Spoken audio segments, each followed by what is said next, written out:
حضرت عمر ابن عبدالعزیز رحمۃ اللہ علیہ ایک مرتبہ ایک جنازے کے ساتھ تشریف لے گئے اور قبرستان میں پہنچ کر علیحدہ ایک جگہ بیٹھ کر کچھ سوچنے لگے۔ کسی نے عرض کیا، امیر المؤمنین، آپ اس جنازے کے ولی تھے، آپ ہی علیحدہ بیٹھ گئے؟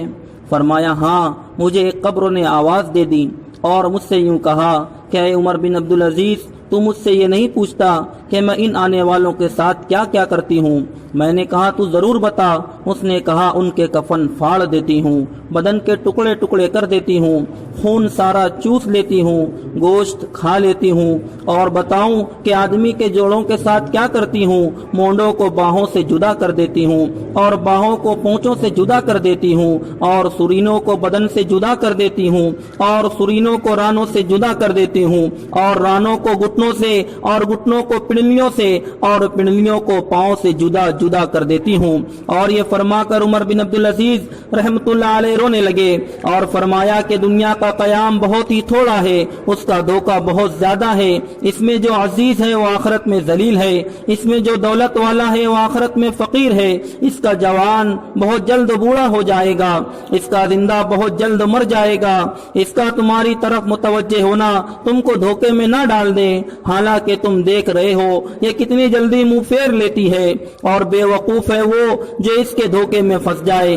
کہاں گئے وہ اس کے دل دادا جنہوں نے بڑے بڑے شہر آباد کیے، بڑی بڑی نہریں نکالی، بڑے بڑے باغ لگائے، اور بہت تھوڑے دن رہ کر سب کو چھوڑ کر چل دیے؟ وہ اپنی صحت اور تندرستی سے دھوکے میں پڑے کہ صحت بہتر ہونے سے ان میں نشاط پیدا ہوا اور اس سے گناہوں میں مبتلا ہوئے۔ وہ لوگ خدا کی قسم دنیا میں مال کی کثرت کی وجہ سے قابل رشک تھے، باوجود کہ مال کے کمانے میں ان کو رکاوٹیں پیش آتی تھیں، مگر پھر بھی جب خوب کماتے تھے ان پر لوگ حسد کرتے تھے، لیکن وہ بے فکر و مال کو جمع کرتے رہتے تھے اور اس کے جمع کرنے میں ہر قسم کی تکلیف کو خوشی سے برداشت کرتے تھے۔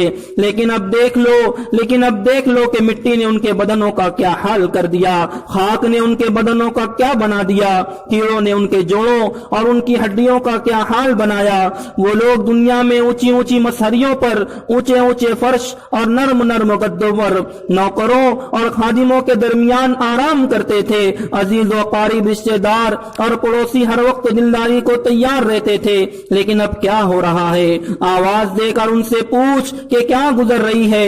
غریب امیر سب ایک میدان میں پڑے ہوئے ہیں۔ ان کے مالدار سے پوچھ اس کے مال نے کیا کام دیا، ان کے فقیر سے پوچھ اس کے فقر نے کیا نقصان دیا، ان کی زبان کا حال پوچھ جو بہت چہکتی تھی، ان کی آنکھوں کو دیکھ جو ہر طرف دیکھتی تھی، ان کی نرم نرم خالوں کا حال دریافت کر ان کے خوبصورت اور دلربا چہروں کا حال پوچھ کیا ہوا، ان کے نازک بدن کو معلوم کر کہاں گیا، اور کیڑوں نے ان سب کا کیا حشر بنایا، ان کے رنگ کالے کر دیے، ان کا گوشت کھا لیا، ان کے منہ پر مٹی ڈال دی، اعضاء کو الگ الگ کر دیا، جوڑوں کو توڑ دیا۔ کہاں ہیں ان کے خدام جو ہر وقت حاضر ہوں جی کہتے تھے؟ کہاں ہیں ان کے وہ خیمے اور کمرے جن میں آرام کرتے تھے؟ کہاں ہیں ان کے وہ مال اور خزانے جن کو جوڑ جوڑ کر رکھتے تھے؟ ان حشم و خدم نے ان کو قبروں میں کھانے کے لیے کوئی توشہ بھی نہ دیا، اور اس کی قبروں میں کوئی بسترا بھی نہ بچھا دیا، کوئی تکیہ بھی نہ رکھ دیا، زمین ہی پر ڈال دیا، کوئی درخت پھول پھلواری بھی نہ لگا دی۔ اب وہ بالکل اکیلے پڑے ہیں، اندھیرے میں پڑے ہیں، ان کے لیے اب رات دن برابر ہے، دوستوں سے مل نہیں سکتے، کسی کو اپنے پاس بلا نہیں سکتے۔ کتنے نازک بدن مرد، نازک بدن عورتیں، آج ان کے بدن بوسیدہ ہیں، ان کے اعضاء ایک دوسرے سے جدا ہیں، آنکھیں نکل کر منہ پر گر گئیں، گردن جدا ہوئی پڑی ہے، منہ میں پانی پیپ وغیرہ بھرا ہوا ہے، اور سارے بدن میں کیڑے چل رہے ہیں۔ وہ اس حال میں پڑے ہیں اور ان کے جوروؤں نے دوسرے نکاح کر لیے، وہ مزے اڑا رہی ہیں، بیٹوں نے مکانوں پر قبضہ کر لیا، وارثوں نے مال تقسیم کر لیا، مگر بعض خوش نصیب ایسے بھی ہیں جو اپنی قبروں میں لذتیں اڑا رہے ہیں، تر و تازہ چہروں کے ساتھ راحت و آرام میں ہیں۔ لیکن یہ وہی لوگ ہیں جنہوں نے اس دھوکے کے گھر میں اس گھر کو یاد رکھا، اس کی امیدوں سے اس کی امیدوں کو مقدم کیا، اور اپنے لیے توشہ جمع کر دیا، اور اپنے پہنچنے سے پہلے اپنے جانے کا سامان کر دیا۔